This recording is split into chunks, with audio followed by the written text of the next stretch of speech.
जय हिंद दोस्तों। हमारी नौकरी 8 घंटे नहीं है, 24 घंटे की। हम एक जगह पोस्टिंग नहीं रहते, हम -50 डिग्री में भी जाते हैं और +50 डिग्री में रहते हैं। हम बच्चों के साथ नहीं रहते, हम अकेले भटकते हैं। हमारी जान को खतरा होता है, इनकी जान को खतरा नहीं होता है। और फिर ये सारी आप कंपेयर नहीं किया, आपने सिर्फ तनख्वाह को कंपेयर किया और हमारी तनख्वाह बराबर आप कम करते जा रहे हो। हाँ जी दोस्तों, ये चिट्ठी लिखी है एक आर्मी चैनल से, एक्स सर्विसमैन मूवमेंट के जनरल साहब ने लिखा है माननीय प्रधानमंत्री जी को कि 8वां वेतन आयोग में जरा हम पर रहम कीजिए।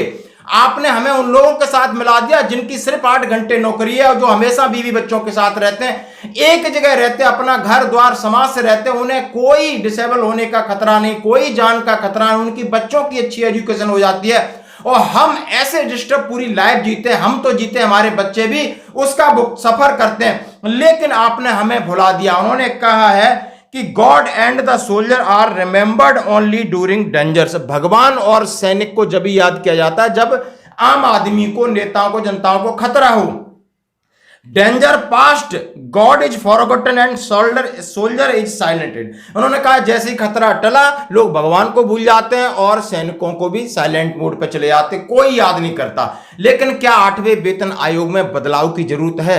क्या इससे पहले जब जितने वेतन आयोग थे तो हमारी जो पे और पेंशन की गणना अलग प्रकार से होती थी? इसी के संदर्भ में मेजर जनरल साहब ने एक चिट्ठी लिखी है इंडियन एक्स सर्विसमैन मूवमेंट। इसके साथ हम ये बताएंगे कि अभी जो फैक्टर 1.92 चल रहा है, उससे यदि यहां के आसपास होती तो सिपाही से कैप्टन तक की लगभग कितनी बेसिक सैलरी होगी, इसका भी एक चार्ट दिखाऊंगा।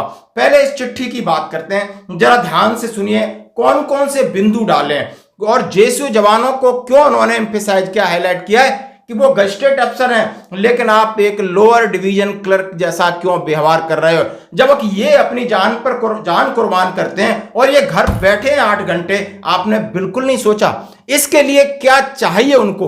बोल रहे हैं 8वें वेतन आयोग में क्या चाहिए सेना की तरफ से, वो भी अपनी डिमांड रखी है। तो दोस्तों, Shri Narendra Modi ji, prime minister of India, prime minister's office, PMO Delhi, 27 अगस्त का चिट्ठी है इंडियन एक्स सर्विस मूवमेंट की तरफ से। Honourable prime minister Shri Narendra Modi ji, constitution of 8th central pay commission CPC. The 8th Central Pay Commission CPC, as per the existing norms to be effective with effect from 1st January 2026. As per the existing practice, it is a constitute approximately 2 years earlier.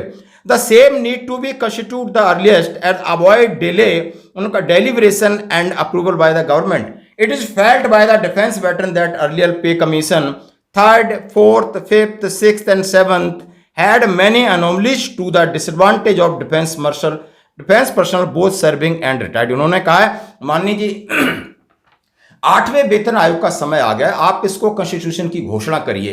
फिर उन्होंने कहा है जैसे कि आपने जितने पे commission हुए हैं किसी भी गवर्नमेंट ने किए हो, चाहे तीसरा हो, चौथा हो, 5वां, 6वां, 7वां, उन्होंने आपने आर्मी को बिल्कुल इग्नोर किया है। बहुत सारी अनोमलीज हैं, उनको आपने ध्यान नहीं रखा है और उसका सफर, उसका जो सर्विंग सोल्जर है या रिटायर्ड है, सबको उसका सफर कर रहे हैं। The main reason was that there were no defence members in the commission.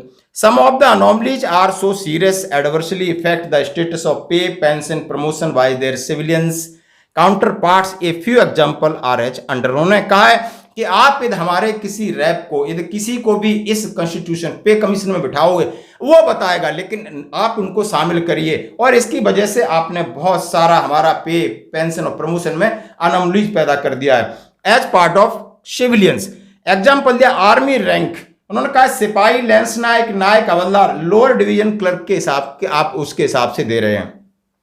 नायब सुधार ये गजेटेड रैंक है। अपर division clerk with less the 5 year service, non gazetted post. उन्होंने कहा है कितने दुर्भाग्य की बात है कि नौकरी 24 घंटे की, जान का खतरा, पिले जा रहे हैं, बीवी बच्चों से दूर हैं, डिसेबल हो रहे हैं, देश की रक्षा कर रहे हैं, ईमानदारी दिखा रहे हैं, लेकिन आप हमारी गणना 6 घंटे, 8 घंटे की जगह वो कितने दिन काम, कितना ऑफिस में काम करता है आप तो उसकी क्या आउटपुट होगी, उससे भी एक गजेटेड अफसर है उसकी आप तुलना कर रहे हो, कितने शर्म की बात है। Subedar major all gazetted ranks. Upper division clerk subedar को रखा है, ऑफिस सुपरिटेंडेंट ग्रेड 1 सूबेदार मेजर, नॉन गजेटेड। इस तरीके की एनोमलीज हैं जो कि आपके सामने दिखनी चाहिए। ये दिखनी चाहिए कि मतलब आपने बद से बदतर कंडीशन पे लाख दिया है। The pension of the chief army navy and air force was Rs 1000 per month till 31st December 1972, where the pension the highest civil servant employees was 416 per month. However, the sixth pay both have been equal pension of 45,000 per month. उन्होंने कहा है 31 दिसंबर 72 में जब army का और उनका तुलना की जाती थी तो हमारे सीनियर अधिकारी की सबसे ज्यादा 1000 पेंशन थी और जो सिविल IAS उनकी 416 थी। आपने छठे वेतन आयोग में बराबर करके 45,000 कर दी। The clarity account the degradation down, उन्होंने कहा है gradation of the military which hurting the motivation morale of the soldier, they feel that the government of Delhi have not been fair, them the feel cheated with step monthly treatment, उन्होंने कहा है motherly treatment being meted out of them। उन्होंने कहा है कि आप इससे हमारे मोरल और मोटिवेशन में इफेक्ट पड़ रहा है, क्योंकि जब तक हम जानते नहीं थे तब तक तो हम मान लेते थे, अब हम जान चुके हैं तो हम अपने तरीके से माने और यही चीज हम और आपको समझना होगा कि हमें कहां पर रखा है सरकार ने। और सीधा कहा है God and soldier are remembered only during danger. उनका जब खतरा होता है तब भगवान और सैनिक को याद किया जाता है, खतरा टल गया इनको भुला दिया जाता है।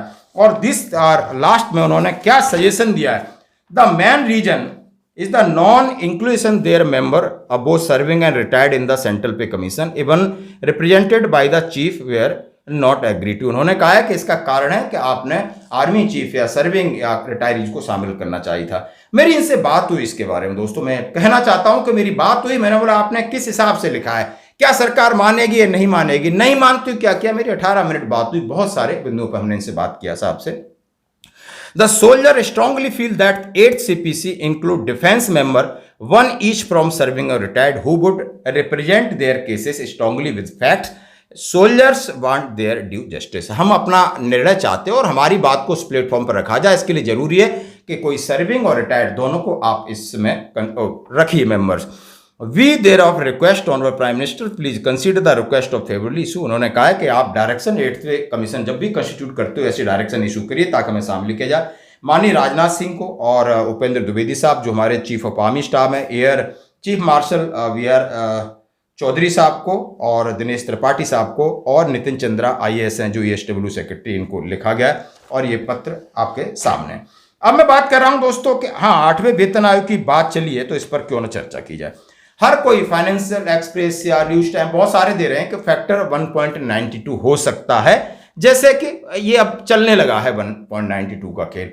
अब 1.92 का खेल इसलिए चलने लगा, जैसा कि मैं आपको पीछे भी बताया होगा, मैं एक बात करूं कि हमारे रैंक सिपाही, नायक, हवलदार, नायब सूबेदार, सूबेदार और सूबेदार मेजर और आपको ऑनरी लेफ्टिनेंट कैप्टन होते हैं तो उनकी 1 जनवरी 2026 को आप समझ सकते हो DA 65% हो जाता है और होगा DA 65%, क्यों कभी 53 हो गया और आपकी जनवरी की किस्तें 4 जोड़ दो, फिर जुलाई की 4 अगले यानी 12 जोड़ दे तो मैक्सिमम होगा 4 4 4, 3 किस्त बाकी तो 65 होता है। 65 से जो ऑटोमेटिकली ये मर्ज कर दिया जाता है तो आपका मूल वेतन सिपाही का 33,745 के आसपास पहुंचेगा। OROP 3 के हमने प्रेडिक्टेड फिगर लगा लिए, उनके साथ ऊपर लगाए मैंने 65% DA, नायक का 39,476, हवलदार का 41,100, नायब सूबेदार 45,581, सूबेदार 54,491, SM 57,000, लेफ्टिनेंट 72,140, कैप्टन 75,300।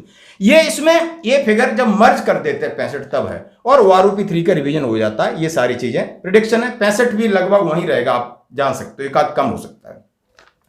यदि OROP 3 के बाद डायरेक्ट आप 1.92 से मल्टीपल करते हो तो क्या बनता है फिर जाके आपका, यानी सिपाही का 39 के आसपास बनता है और नायक का 45 से 46, हवलदार 47 से 48,000, नायब सूबेदार 53,000, सूबेदार 63 के आसपास, सूबेदार मेजर 65 बेसिक बता रहा हूं और लेफ्टिनेंट 83 और कैप्टन आपका 89 के आसपास ये बन सकता है लगभग। यदि आप 9.92 तो मैक्सिमम है, मैं आपसे कह रहा हूं कि ये लगभग 1.65 का फैक्टर आप 65 से तो मिल रहा है, उसके बाद गवर्नमेंट आपको हार्डली 1.85 से 1.92 के बीच में कोई फैक्टर होगा जिससे आपकी पे और पेंशन दोबारा निर्धारण होगी दोस्तों। तो ये थी आज जो साहब ने लेटर लिखा है, साहब से मेरी बात हुई, किस संदर्भ में आपने लेटर लिखा, उन्होंने बहुत सारी बातें हमने किया कि OROP 3 का क्या होगा, आपने और कौन से केस हैं, क्या चल रहा है किस तरीके का, हम आपको सेपरेट एक बोर्ड पे इसके बारे में डिटेल वीडियो